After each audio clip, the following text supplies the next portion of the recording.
Армысына болдым. Суана бізбен бірге.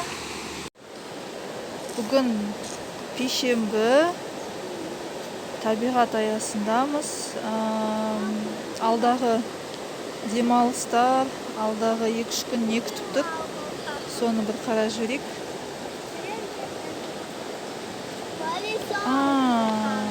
Әбден біреуді күтіп шаршап кетіпсіздер ғой.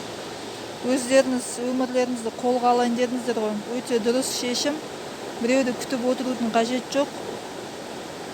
Өздеріңіз іс-әрекет жасамасаңыздар, ешкімге көмек бермейді. Өз өмірлеріңіз өз қолдарыңызда. Иә. Сол кезде жолдарыңыз ашылады, армандарыңыз орындалады. Бұл өмірде сіз барсыз, өзіңіз шешесіз. Құдай береді сөңкен. Құдай нар тәуекелшілерді жақсы көреді.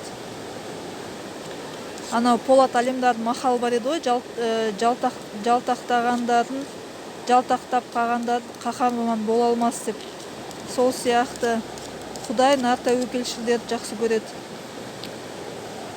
Сіз есікті көріп тұрсыз, бірақ қорқып тұрсыз баруға. Неге? Қайғы мұнда отырсыз. Сізге ешкім көмек бермейді. Жандарым сол. Көтерілеміз, тұрамыз, сілкінеміз, өздеріміз жақсы көреміз. Ешкім келіп сізге есігіңізге тоқылдатып жүр кеттік, come on baby демейді. Міне, аруақтарыңыз қастарыңызда, аруақтардан сұраңыздар.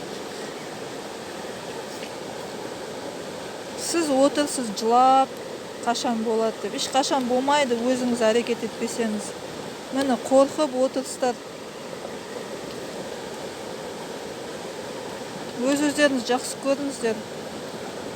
Өз өмірлеріңіздің өз сиқыршылары сіз өзіңізсіз.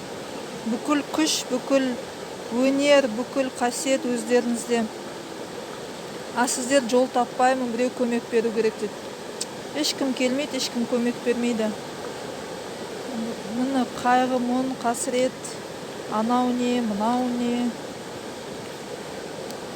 Құдай сізді кеп сілкіндіру керек па? Құдай кеп алқымыңыздан алу керек па? Жарайды, нағашы жұртыңыздан белгі келеді. Күтіңіздер. Тосып отыр екенсіздер. Аяғына шейін күтем дейтіндер, енді іс-әрекет жасамайым дейтіндер. Не болып кеттіңіздер? Неғып қорқасыздар? Қорқпаңыздаршы.